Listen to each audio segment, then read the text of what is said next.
वैसे अब मौसम गर्मियों का आ गया है, तो और इस समय तो इतनी आंधी वगैरह तूफान वगैरह इतने बार बार आते रहते हैं, जिससे सभी का नुकसान बहुत ज़्यादा होता है।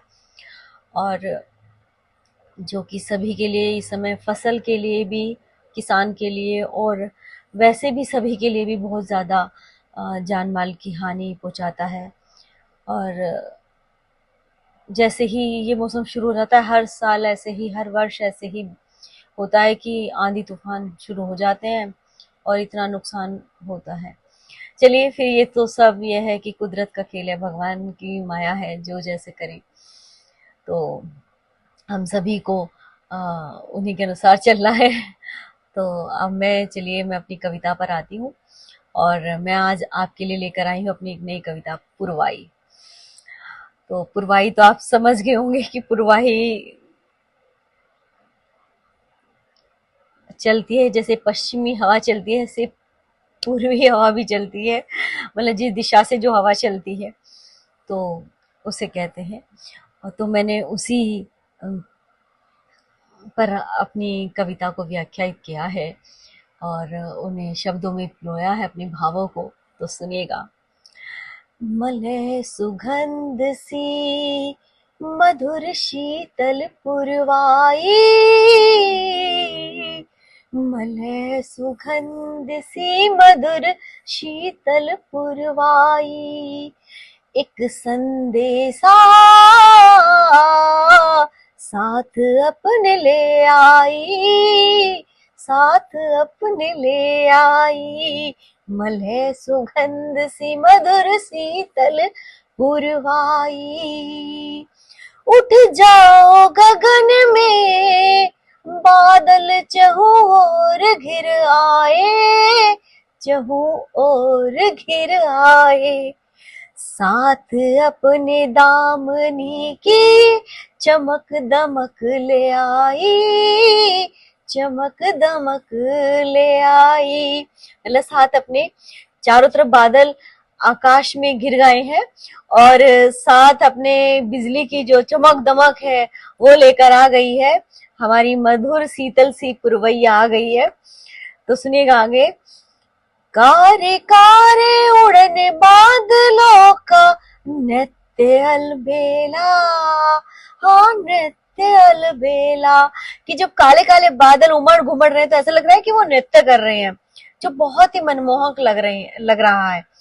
तो सुनिए कि कारे कारे उड़ने बादलों का नृत्य अलबेला, नृत्य अलबेला, नृत्य अलबेला, गरज गरज कर आकाश में डाले है डेरा, डाले है डेरा, गरज गरज कर आकाश में डाले है डेरा, डाले है डेरा, कारे कारे उड़ने बादलों का नृत्य अलबेला, नृत्य अलबेला, हाँ नृत्य अलबेला। अब आगे सुनिएगा।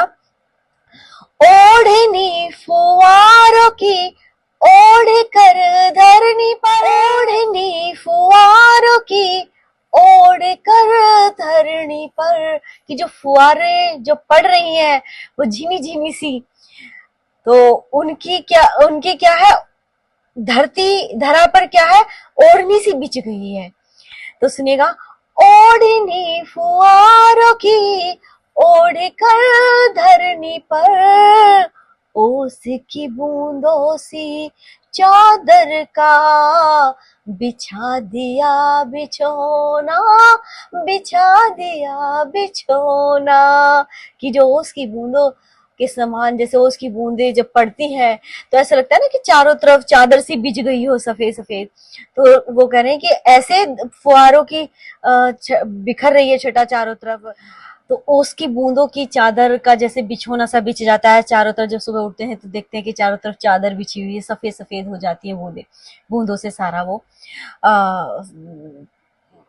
तो उसी तरह क्या है कि जो फुआरों की जो ओढ़नी है उसने क्या कर दिया, धरनी पर ऐसे ही अपना बिछा दिया है बिछोना। तो आगे सुनिएगा। खेतों में हरियाली छाई, खेतों में भी क्या है, हरियाली छा गई है। खेतों में हरियाली छाई, मले सुगंध सी मधुर शीतल पुरवाई, मले सुगंध सी मधुर शीतल पुरवाई, एक संदेशा साथ अपने ले आई, साथ अपने ले आई। अब आगे देखिएगा कि जब पुरवाई आती है तो घरों में क्या होता है, आप सभी समझ रहे होंगे। सीलन पुरवाई की घर में भी अब आई, घर में भी अब आई। घरों में क्या है, जैसे पुरवाई चलती है तो सीलन आ जाती है, नमी सी हो जाती है, जो मतलब फर्श ऐसा हो जाता है जैसे गीला गीला हो रहा है, तो वो क्या होती है, जब पुरवाई चलती है ना, जब होता है ऐसे। तो क्या कह रही है, मतलब मैंने अपने भावों को शब्दों में पिरोने की कोशिश की है उसी स्थिति को, कि सीलन पुरवाई की घर में भी अब आई, घर में भी अब आई, रूप नए नए अब ये दिखाए, अब ये दिखाए, मतलब क्या है, अपने अपने रूप दिखा रही है पुरवाई जब आती है, कि रूप नए नए अब ये दिखाए, अब ये दिखाए, की मीठी सी बयार है आई, बयार है आई, मृदुल समीर की मीठी सी बयार है आई, बयार है आई, मलय सुगंध सी मधुर शीतल पुरवाई, मलय सुगंध सी मधुर शीतल पुरवाई, एक संदेशा साथ अपने ले आई, एक संदेशा साथ अपने ले आई। तो कैसी लगी आपको एक कविता? अगर आपको पसंद आए तो मेरे चैनल को लाइक करें, शेयर करें, सब्सक्राइब करें। धन्यवाद।